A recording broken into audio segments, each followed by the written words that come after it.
fun, safe driving. I mean, all those cars that started out this weekend. When we were informed about the format of this race, we just felt that it was a natural home run hit. Oh, that's great. With this fine now what do we do for an encore? Well, next year we'll need 80 cars. You know, I'll tell you, I really think that we could have some kind of a series between the different tracks. at the Glen. Not a bad idea. Glad to have it sponsored by a company with strong local. Of parties, we had the best time ever. Everyone out there just can't believe how great this whole weekend turned out. We even had nice weather and dry track. It's outstanding. This is far beyond anything Joe or I could have ever expected. I remember back when we were planning initially, and I told Joe, what if we get more than 55 MGs, which was what SVRA was going to allow us? He laughed at me. We'll be happy if we get 40. We had something like 65. I don't know the official count.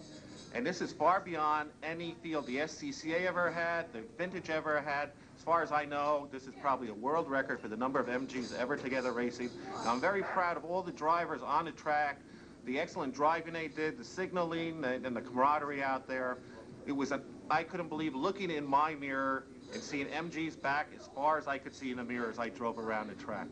It's a view I will never forget, and also to be behind and on a track with Denver Cornet, who raced here in 1948.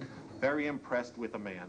Yeah, it was really a living piece of history to be with. I'd like to elaborate on that point because in every turn of this event, whether it was a nighttime party we had where they kind of surprised us with a couple of things, but the real big surprise was on the cool down lap. Just by circumstance, I came upon Denver Cornet, and I followed him around the entire course, and I was swept away with emotion. I was practically in tears, because for a guy who grew up in this area, who loves Watkins Glen, who misses the Formula One days and all that stuff we used to have that was very special, to be a part of history, to be behind a real race driver. What we do, I mean, I'm in my mid-50s, you know, I'm no race car driver by any stretch of the imagination. I like to think that, as all of us do, that we are preserving history. We're holding on to these valuable cars. We're keeping them active and doing all that stuff. But to get behind a guy who had the courage or whatever you would call it, to drive those streets in 1948,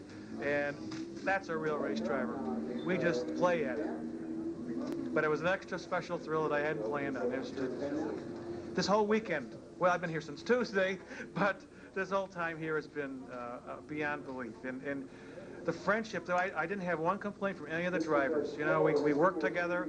I said when we got here Tuesday, we had a problem with not enough paddock space, so they all pulled together and they moved their trailers when they asked and all that, and it just went on and on and on. Yeah.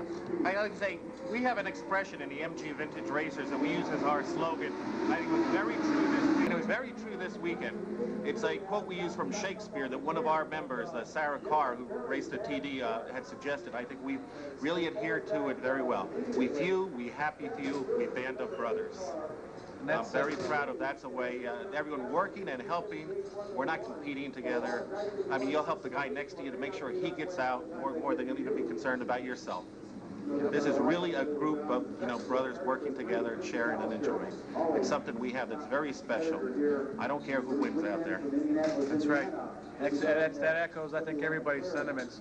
And maybe, hopefully, we can, our example being the MG community, can rub off on some of the other groups. You know, there are a lot of pre-war cars out there that should be racing, especially on a historic track like this. And there's one of the guys said, boy, I wish you had more pre-war cars here. And I said, well, here's the prototype of how to do it. It can be done.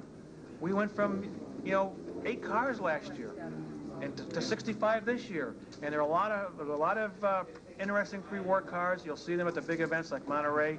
We need them here.